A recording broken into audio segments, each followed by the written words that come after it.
From Wish TV and the All Indiana Podcast Network, this is the News 8 Daily 8 Podcast, a Wish TV News 8 update.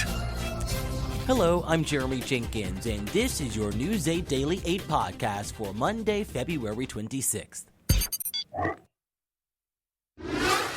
We begin with prayers for peace. That was the message at a gun violence memorial service over the weekend.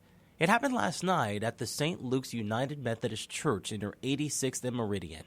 Reverend John Russell and IMPD chaplains spoke about the dangerous increase. Katie Bullducks talked about her own expressions of grief. Ever since I was little, I've had school shooter drills. Just one of those things where I kind of got sick of, why has this not changed? Why is my school still not safe?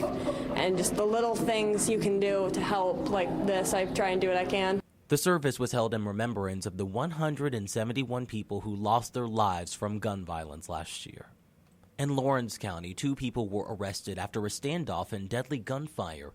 It happened early Saturday morning when sheriff's deputies found 21-year-old Kobe Stancomb dead from a gunshot wound.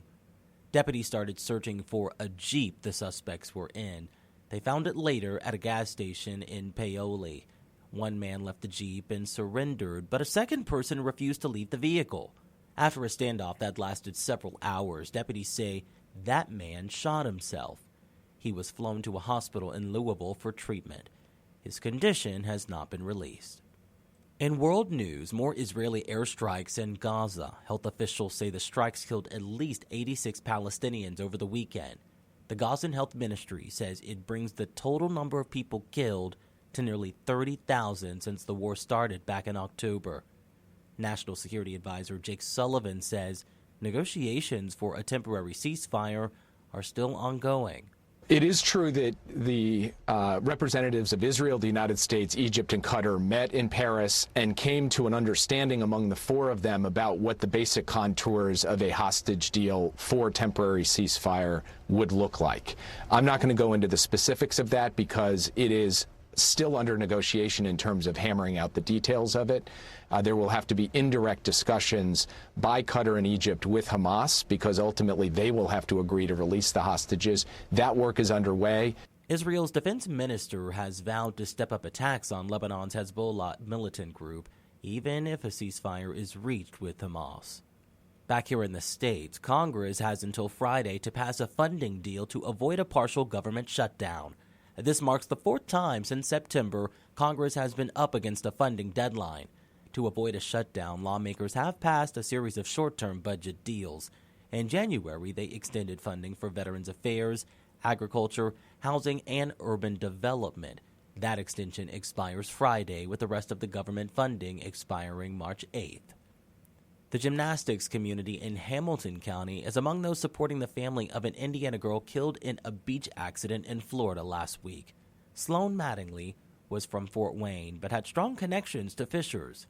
The owner of Burn Boot Camp in Carmel says she knew the Mattingly family well and would often spend time with Sloan and her family in the childcare room at the gym. It was so crushing to see something on the news with someone that you don't know is one thing, but when it's actually someone that you know and have had moments and memories and experiences with, it hits so much closer. Burn Boot Camp held a fundraiser at its 2 locations on Saturday to honor Sloan. The gyms raised at least $2,500 for the Mattingly family. When it comes to the forecast, we're coming off a great weekend, and the storm team says those mild conditions will continue today, and they'll even come with record-breaking temperatures.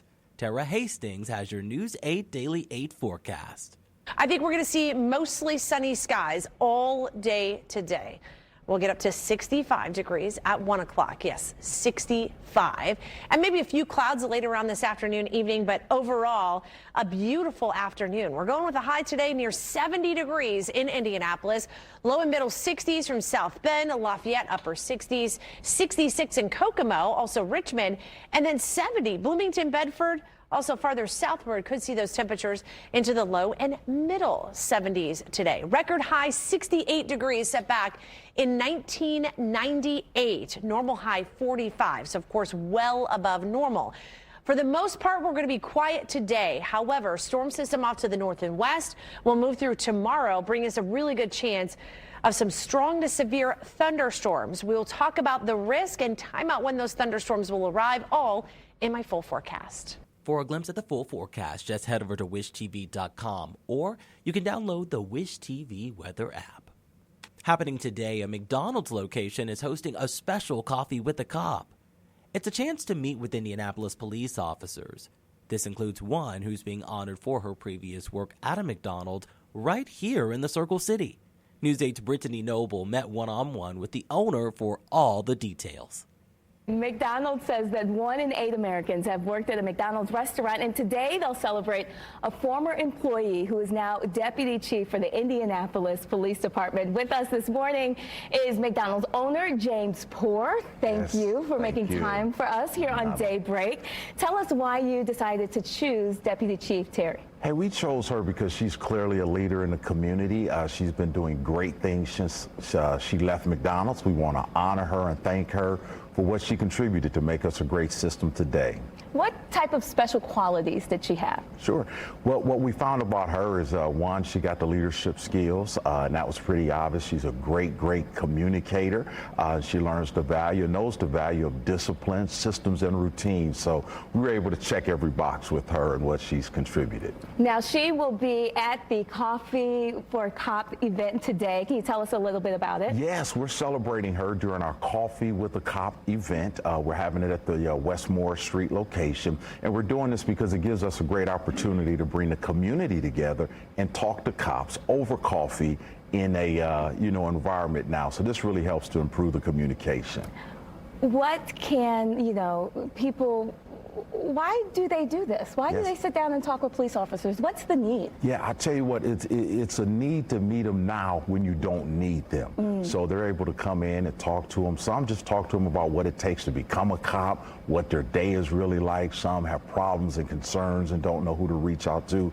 So we have a host of different reasons why people come in, but it's a very well attended event. And again, we're very excited about it today. So we understand that research says that 1 in 8 Americans have worked at McDonald's. What type of skills can you pick up from working at the restaurant? Again, even when we look at Deputy Chief Terry, certainly leadership, as you lead a shift, or teamwork as you become a member of a team, customer service skills. There are just so many different things that you can pick up. And again, we're excited about those possibilities. So tell us a little bit about this jacket that you brought in. This is very nice. Yes. Wow. Well, speaking of 1 in 8, this was designed by a 1 in 8 alum, a former McDonald's employee. Okay. And what we're doing during this season is we're making sure that we're highlighting and we're celebrating, again, a lot of those former alum that have helped make us a great system that we are today. And again, we're celebrating them and the accomplishments that they've made also. So this is the jacket that we'll be presenting her with later today. And again, looking forward to it. This is very nice. So again, the event today will be at 10 a.m.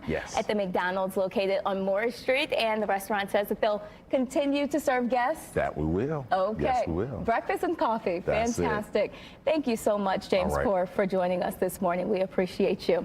I'm Brittany Noble, reporting for Wish TV, wishtv.com, and follow us on Facebook for updates.